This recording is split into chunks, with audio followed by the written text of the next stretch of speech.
لا الہ الا اللہ پڑھ لا الہ الا اللہ۔ کہتے ہیں کہ تفسیر قرآن کریم میں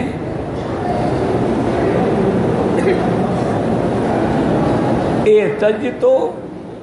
فی ھذا الامر الی بعض التفاسیر التي توجد فی الپاکستان و ایضا رفقائی بین ارجع الیکا فآنی، مجھے تو سمجھ نہیں آیا کہ آپ کیا پوچھ رہے ہیں۔ میرا بھائی گزارش یہ ہے کہ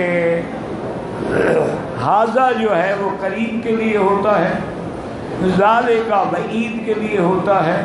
ذا کا متوسط کے لیے ہوتا ہے، لیکن کبھی کبھی مشہور چیز حالانکہ دور بھی ہو تو کہہ دیا جاتا ہے حاضہ، کیونکہ وہ دماغ میں موجود ہو۔ ان ھذا القرآن یہدی للتی ہی، تو القرآن کہاں میرے آگے رکھا ہوا ہے، لیکن پڑھوں گا تو ان ھذا القرآن، تو اس سے چکر میں نہ پڑیں گے ما تقول فی حق ھذا الرجل، لہذا حضور حاضر ناظر ہو گئے۔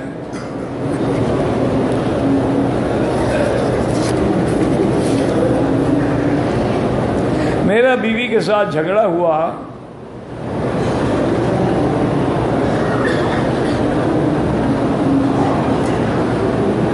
کہتے جی مجھے بیوی نے ماشاءاللہ اچھا جھگڑا بھی ہوا، اس نے جوتا بھی مارا ماشاءاللہ،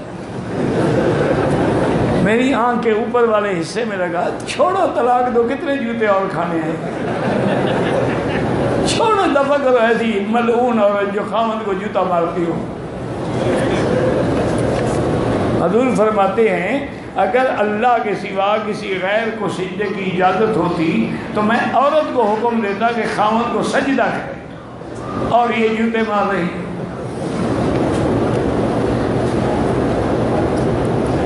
بہرحال توبہ کرے، اور تم بھی کچھ عادی ہو گئے ہو کھانے پینے کے، پھر گزارا کرو۔